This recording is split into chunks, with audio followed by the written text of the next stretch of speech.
The Bible isn't true, unfortunately. I tried for a very long time, and I did for a very long time believe that the Bible was completely inerrant and true. And I did a lot of praying and a lot of talking to God and asking Him questions, to continue to strengthen my belief in the Bible. But there's just a lot of problems with it. But I'll keep my points simple. Unfortunately, when I will ask people, how they're so sure that the Bible is true and how they know that Jesus was who he said he was and how they know that the stories are accurate, they'll say, oh, well, because of the historicity of the Bible, or because of how, accurate the historical writings are, because of the people that wrote about it. But the problem is that we don't have contemporary sources for Jesus. Zero. Like, contemporary meaning sources outside of the Bible at the same time as Jesus' life that talk about Jesus. That never happened. We don't have anything like that. I mean, you have later on, decades later, people who talk about Jesus, like Flavius Josephus, Pliny the Younger. I'm perfectly familiar with all of the people outside of the Bible that Christians will use as evidence of Jesus. But another problem I don't hear brought up enough by non-Christians and atheists is how you can even tell if Flavius Josephus's references to Jesus, if he's referencing Jesus as a literal physical person, or if he's referencing him like you would reference Zeus. Because I think without him explicitly saying so, it would be kind of hard to tell, because how do you know if he's describing people's beliefs and saying that it's true, or if he's just describing what other people believed at the time? Just like people who didn't believe in Zeus in Greece, they described the god Zeus, but that doesn't mean that Zeus actually existed, They were describing the beliefs that another group of people had. So just because Josephus is referring to Jesus, that doesn't necessarily mean anything about him existing or him being God. I mean, I'm not saying he didn't exist, but I'm just saying that just because someone referenced him doesn't mean that he existed, Because people also referenced Zeus many, many times in historical literature, but that doesn't mean that Zeus existed, So just saying that there's outside sources is not really a valid reason for saying that he actually was God, or that he necessarily existed in the same way that Christians say he did.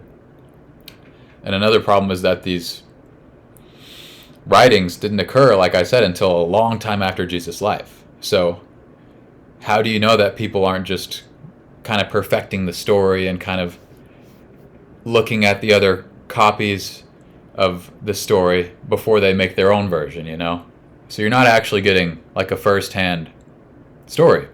We don't have any first-hand stories of Jesus. None of them are first-hand accounts. I mean, for example, the New Testament wasn't even written in the same language that Jesus spoke. Jesus spoke Aramaic. The New Testament was written in Greek. And also, Jesus never wrote anything of his own. You would think that if God himself came down to earth and was literate, he would have written something, anything, and made sure that it was preserved for future peoples. But that never happened. And, I mean, we don't even have clear authors for a lot of books of the Bible. We kind of have to guess on some of them.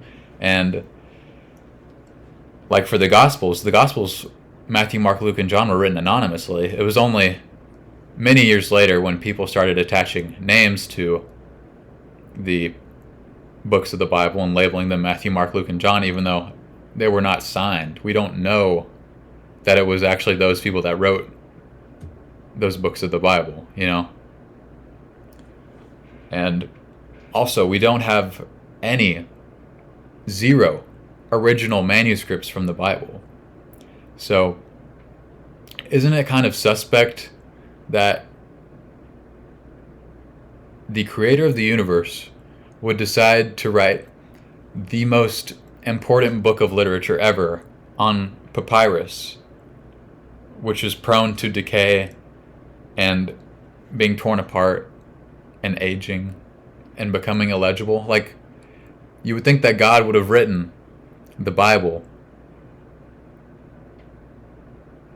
on like obsidian or something and like put it up in the sky, or just written it in the clouds permanently and fixed it there so there wouldn't be any confusion. But that doesn't happen. And I'm not going to argue that there's certain things in the Bible that did happen. I'm sure there's definitely things that did happen. But I mean, just because there's things in the Bible that did happen doesn't mean that it's all true. That's historical fiction. And just because there's real places in the Bible, that doesn't mean that it's true. Like, the Spider-Man comics reference Manhattan. Most comics happen in reference real places where they're happening, but that doesn't mean that the superhero actually exists. Just because the Spider-Man comics talk about Spider-Man walking down the streets of Manhattan, it doesn't mean that Spider-Man actually existed, So just because Jesus walked through Israel, that doesn't mean that just because Israel is a real place, that doesn't mean that everything Jesus says he did actually happened. That doesn't mean that everything that they said happened in Israel actually happened in Israel, We don't really have because we don't have the originals. I mean, it's kind of hard to say for sure what actually happened. I mean, how do we know that the copies aren't copying off of each other somewhat? And I mean, all of the writings are happening many years after Jesus' life. So I mean, I don't think anybody is completely retelling a story accurately 40 years later. I mean, it's like expecting someone who's 50 years old or 60 years old to tell an accurate story of everything that was happening when they were 20 years old. Like, that's just not realistic. Especially in a time where there was no printing press, there was no internet, most people weren't even literate. Isn't that kind of inconvenient that God himself would decide to come down at a time when most people couldn't even read and write, and most people weren't actually capable of recording the event? Isn't that kind of bad planning?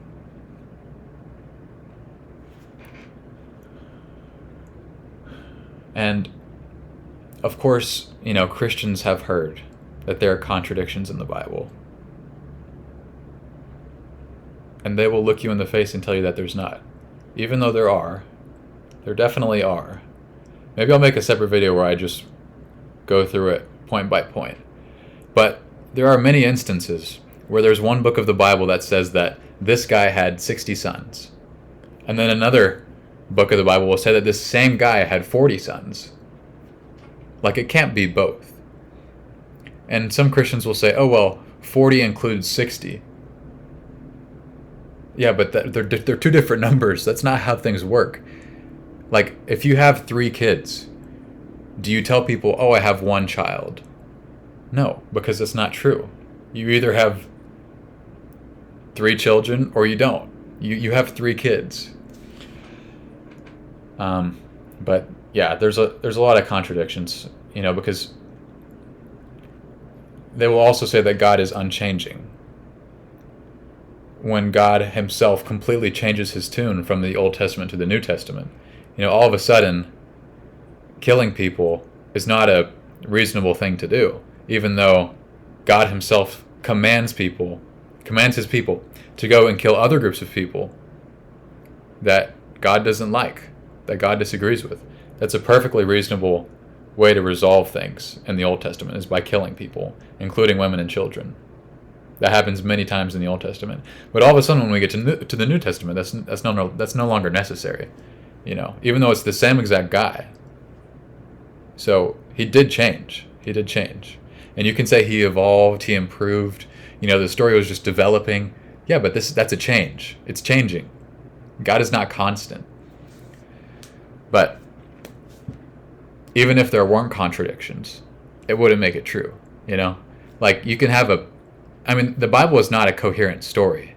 You can go to lyingforjesus.org. You can actually try to do your research and look up contradictions. You can ask ChatGPT contradictions. The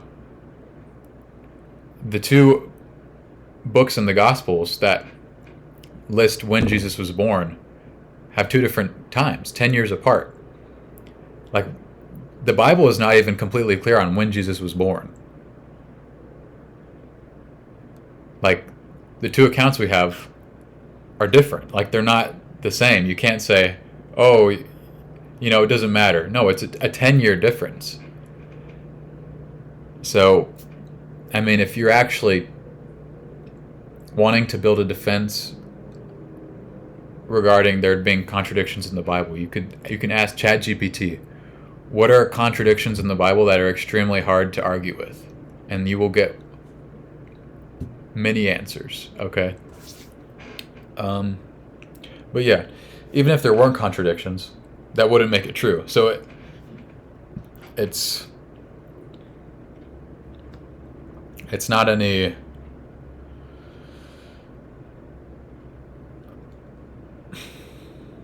It makes a difference, but like, even if it's not the difference between it being divine and not being divine, You can have a contradiction-free book, and that doesn't make it true. Like, there's not contradictions in the Harry Potter book. Like, J.K. Rowling, in those books, J.K. Rowling does a great job of storytelling, and telling a coherent story, and not like saying one thing in one book, but then saying another thing in another book that contradicts it and makes you confused as to who the characters are, or what the nature of the characters are. Like, no, there's a very clear story being told that's not confusing. Otherwise, little kids wouldn't be reading the books. But it's easy to understand, unlike the Bible. You would think that if God knew that this book was going to be read by people of all different varying types of literacy, then he would make it very easy to read. He would make it straightforward, simple to read, and not confusing. But it is confusing. Otherwise, there wouldn't be 1,000 denominations of Judaism, which then turned into Christianity. Christianity is its own denomination. But people will also reference how the Bible has a lot of cross-references in it. But that also doesn't make it valid. Like, just because there's one book in the series that refers to another book in the series, that doesn't make it a non-fiction book, Like I already said, in the Harry Potter books, they cross-reference between the different books in the Harry Potter series. That doesn't make the Harry Potter books literal truth or history,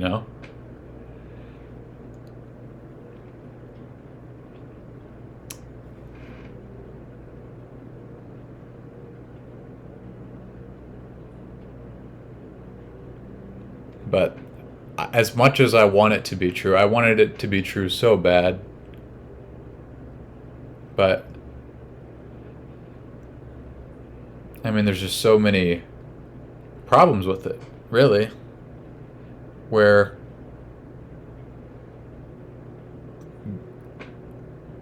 you just can't seriously claim that it was written by God himself.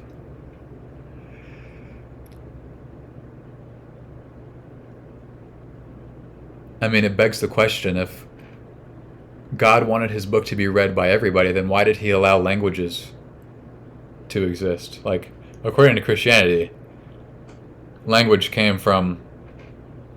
Our variety in languages came from the Tower of Babel, right? Which God knew was going to make it significantly more difficult to make his word, the Bible, able to reach different people groups, because we have languages that we're still not able to translate to because we don't have a people that have knowledge in one language that has already been translated that can translate it to, like, these tribes, you know. But if God had just not created that tribe's language, not created these different languages, you know, he could have made it more simple for these people to be reached, you know. And if God had just not flooded the earth and caused Pangea, since some Christians will say that Pangea was caused by Noah's Ark, you know, then it would be easier to spread the word. So God goes out of his way to make understanding the Bible simple and to make it spreadable and shareable. He goes out of his way to make it more difficult. Like, the only reason he would do those things is because he wanted to. Like, there's no ulterior force that's forcing God to do these things, you know. God can do whatever he wants according to Christianity, you know. So why make it more difficult to understand your book, you know? And you would think that if a book is divine, you would have indisputable writings in this book that just had to have come from a divine source, like specific things from the Bible that we couldn't have gotten knowledge of anywhere else. And I'll hear Christians say, like, oh, well, think about all the prophecies that were fulfilled. Well, evidently there were a lot of prophecies that were not fulfilled. Otherwise, we wouldn't have a schism between Judaism and Christianity. I think that a lot of people would disagree with Christians when they say that there are a lot of fulfilled prophecies in the Bible, because the main difference between Judaism and Christianity is that the very prophecy about the Messiah was not fulfilled according to Jews. So, I mean, there's a huge example right there. So Christians will have to bring that up with the Jews regarding prophecies. But also, you know, making prophecies like end times arguments about there being wars and rumors of wars and violence and like drought and rivers drying up and storms, that's really not divine prophecy. Like, that stuff happens all the time. That stuff was happening at the time that was written. So, like, it's like me saying that sometime in the future it's going to rain. Like, just because it rains, that doesn't mean that it rained, and that doesn't necessarily mean that I was prophesying something correctly, you know, just because it rained and I said it was going to rain. It's just a matter of understanding patterns. And also, you got to take into account that there would have been some incentive for people within these religions to actually make sure that certain prophecies got carried out. Like, people wanted these prophecies to be fulfilled because they wanted to be right. People don't like being wrong. You know, that's one of the big attractive things about religion, is that you can be right. You can be right. You can be on the side of God. So people would have been incentivized to fulfill the prophecies that they're reading about, you know, or to like look for signs that would confirm the prophecies. Like, so they're already starting with the prophecies and trying to come to a conclusion that will fulfill the prophecies. So they're inherently biased, right? But getting back to what I was saying, if this is a divine book, why wouldn't God like write the cure to cancer in there?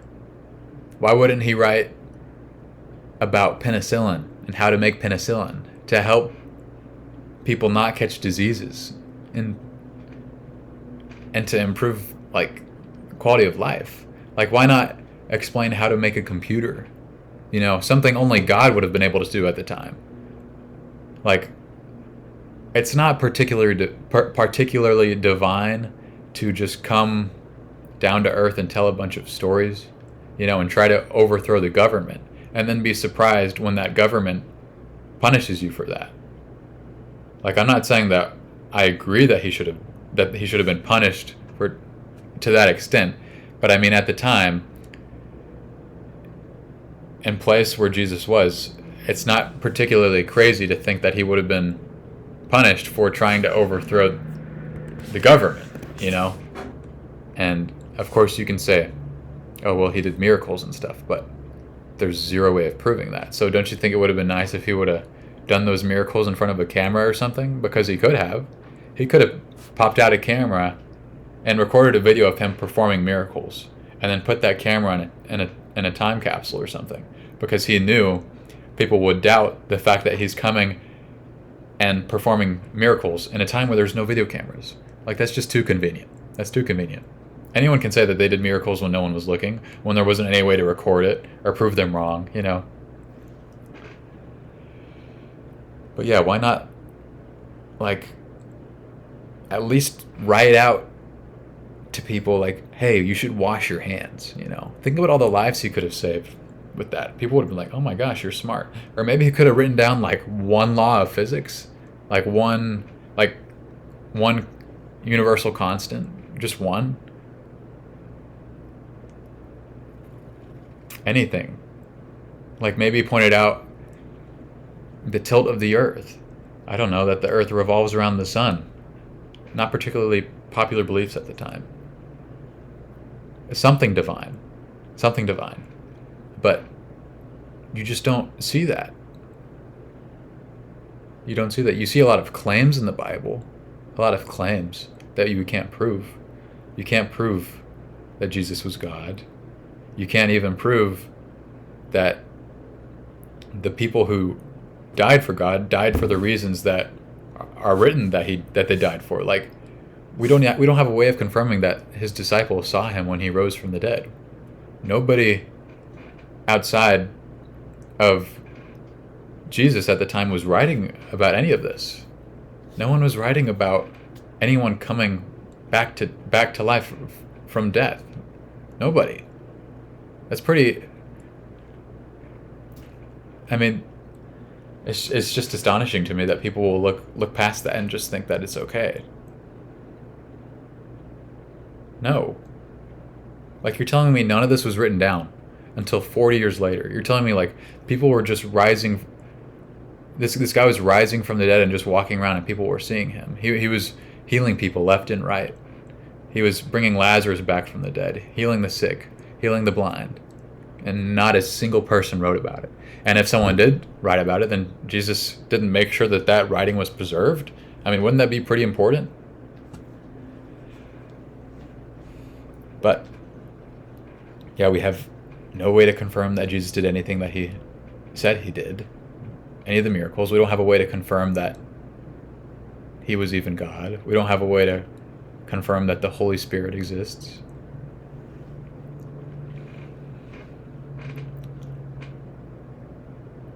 And people will say, oh, well, like, why would people die for this belief? Well, first of all, can you prove that they died for this belief? Can you prove that these people were killed because they believed in Jesus? Can you prove that these people existed and that this was more than a story? That's the first thing. And that's where people get hung up. Because no, there's no one else writing about this at the time. No one. The only stories that come up later is the Bible itself. So don't you think these people are a little biased? Like, with each other writing about what other people said they saw. Because we don't have any first-hand eyewitness accounts. Like, it's not accurate to say, oh, there were 500 plus witnesses of Jesus' resurrection. No, you mean that someone said that there were 500 plus eyewitness accounts. None of the people that actually saw Jesus supposedly wrote anything. So this guy who wrote the Gospels, he could have just said that 500 people saw Jesus rise from the dead. That's the problem. You can say that happened, but we have no way to prove that such a thing actually happened, because none of those people that saw him decided to write it down, you know? Kind of one of the downsides to rising from the dead and showing yourself to people who have no idea how to read or write. But inevitably, people are going to look past this somehow. Somehow, people will find a way to continue believing. And the real question is why? Why do you feel like you have to believe this so much? And I think some of it comes down to sunk cost. A lot of people have been believing in this their whole life, so why would they stop now? And the truth is, for a lot of people, there is no benefit to them in stopping their belief in the Bible and in Christianity. How do they benefit from that? The only way they would benefit from that is if they wanted to know the truth, even if it made them extremely uncomfortable. But that's just not the case for a lot of people. Like, what's the point in being uncomfortable if I don't have to be uncomfortable, you know? I'm just going to believe this. No one's making me not believe this, and I believe this for this long, so I might as well keep believing it. So, in order to say that you actually prioritize believing the truth, you actually have to rigorously investigate those things that you actually call the truth. You know, you can't just say that something is the truth because you believe that it's the truth. That's not how that works. You can't say something is the truth just because God told you so. How do you know God told you so? How do you know you're right? How do you know the people that are saying that God told them so? How do you know they're right and that they weren't deceived, that they weren't misled?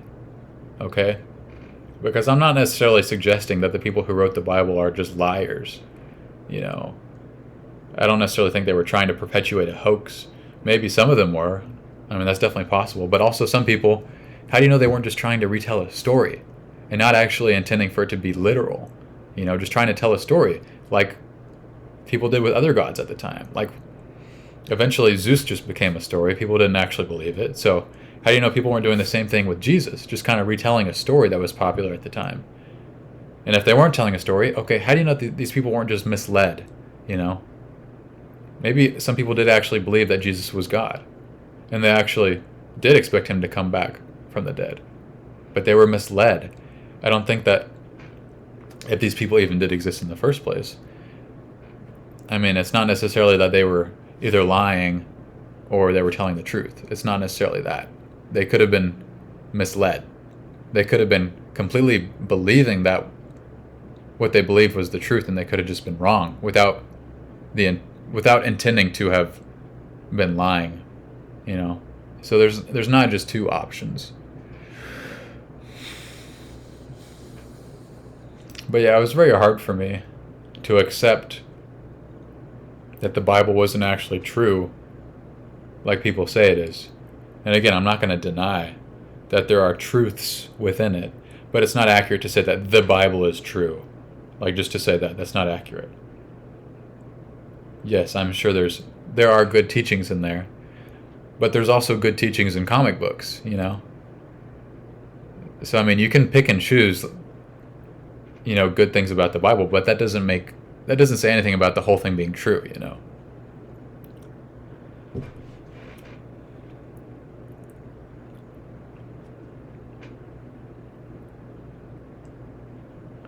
But yeah, it's hard to accept that the things you've been taught have not been true. And again, I don't think it's because Christians are necessarily trying to lie or perpetuate a hoax, but they're also not telling the truth. You know, they're being misled. They've been misled, unfortunately. And so I have to accept that about my parents, that they were misled, and they misled me. And so much of what I was taught about this as a kid was just wrong. It's not true. And so I have to kind of accept the fact that I might have wasted a big part of my life believing something. And that's what a lot of people don't want to accept, that they wasted a lot of years and a lot of time and a lot of effort on something that just wasn't true. And that's really hard to accept. And for a lot of people, there's no benefit to accepting that. So they're just going to go right on believing what they always have, you know. Why would they give up their community? You know, why would they give up their foundational beliefs if they don't have to? What does it matter to them if it's not necessarily true? I mean, they're comfortable and they're happy, right? So a lot of people aren't just going to give that up. But in the long run, it's better to know the truth. In the short term, sure, it might be okay to be comfortable with your religion that's not actually true, But in the long run, it would actually benefit you to know the uncomfortable truths about life, you know?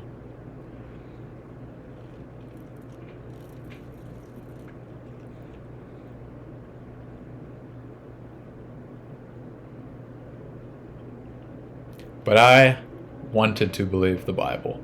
I am still 100% open to believing the Bible. I'm not closed off to it by any means. I do not have a hardened heart. That is not what has happened. I have not read the teachings of the Bible and rejected them. I have read them thoroughly and then simply inquired as to their source. Okay, the Bible says this. Now let's check the source, right? Like I would do with anything. This Bible makes a lot of claims. Okay. How do we know these claims are true? That's all. I'm just asking questions. And the questions either didn't have answers or they had answers that pointed me in the opposite directions, in the opposite direction of the Bible.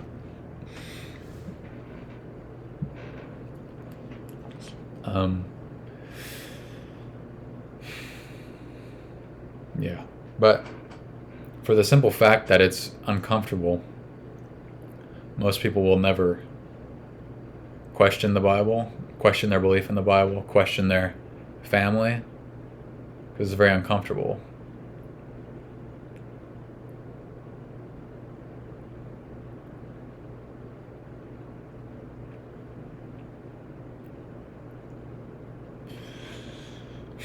But yeah,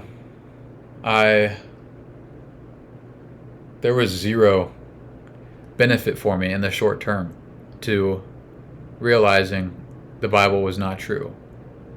So I didn't just choose to believe that to benefit myself in the short term, so I could go out and sin or blaspheme or do heresy, you know. I wasn't just doing it so I could sin. When I realized the Bible wasn't true, I didn't have this feeling of excitement or elation, you know. It was the opposite for me. It wasn't a pleasant experience to realize that the thing that I've made the foundation for my entire life was actually not true.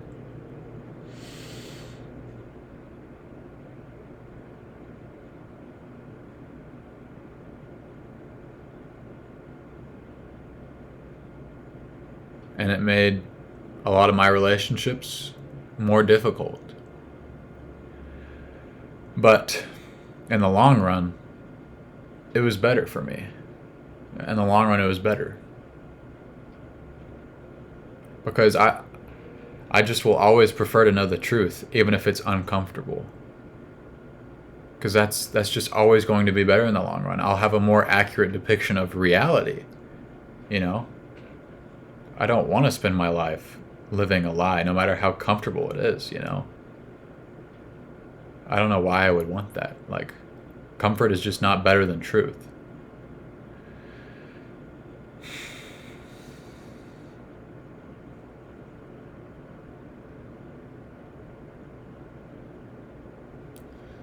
But I think it's hard for a lot of people to accept that their family was wrong.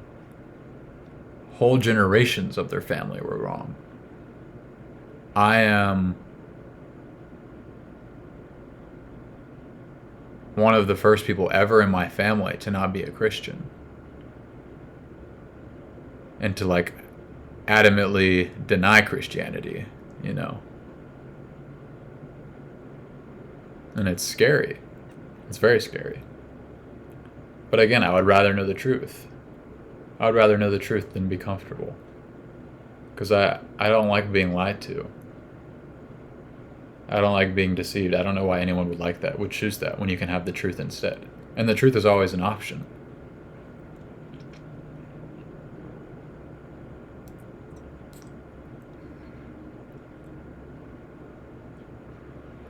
But again, you can't just... If I ask you why the Bible is true, and then your first instinct is to point at the Bible, that's not logical. If I ask you why the Bible is true and you say because the Bible says so, that's just circular reasoning. You know, I can write my own book. And you can ask me, oh, well, why is your book true? And I can write in my book, oh, well, my book says that it's true. That doesn't make any of it true. That's not how that works. That's not how anything works. You don't just get to say that something is true and that makes it true. So if someone asks you why the Bible is true, you should have a reason outside of the Bible, outside of your religion, to affirm why it is true. Right?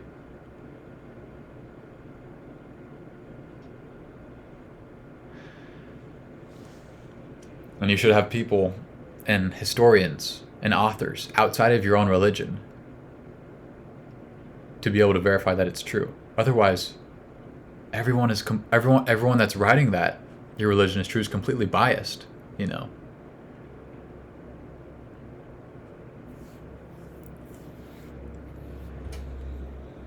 So, if anyone would like to criticize me on why the Bible is true, please provide me with something outside of the Bible that says that the Bible is divinely inspired by God.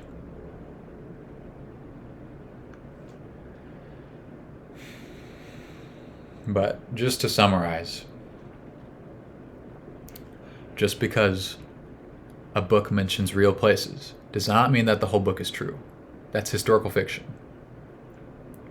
Just because a book mentions real people that have existed, that doesn't make it true.